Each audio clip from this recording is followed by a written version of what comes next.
Breaking news is coming in right now. The Election Commission meet to decide a ban on political rallies. Poll rallies has now concluded. Sources say the Election Commission has agreed to extend that ban on rallies. The ban on poll rallies likely to stay on for another 7 days, 1 week. That is, final announcement expected very soon.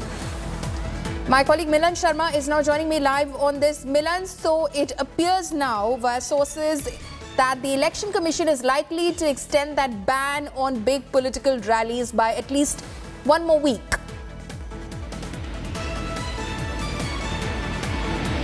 Well, Pauline, looking at the ground situation in polling states where the test positivity rates have been rising, especially if we talk of states like Uttar Pradesh, where the test positivity has increased to 6.30, and in Uttarakhand it's 11% at the moment. Even in Punjab, where it's hovering between 20% to 18%, there's a likelihood of cases surging, and all this was discussed in the meeting between the health officials as well as the Election Commission of India officials. And there has been a consensus, so to say, that the Health Ministry has suggested that the ECI look at extension of a ban on political rallies as well as road shows for some more time. Although how many more days the extension is going to happen, we have not got that information at the moment, but we're expecting an official announcement from the Election Commission of India on that particular extension. But yes, sources have told that there seems to be consensus on the fact that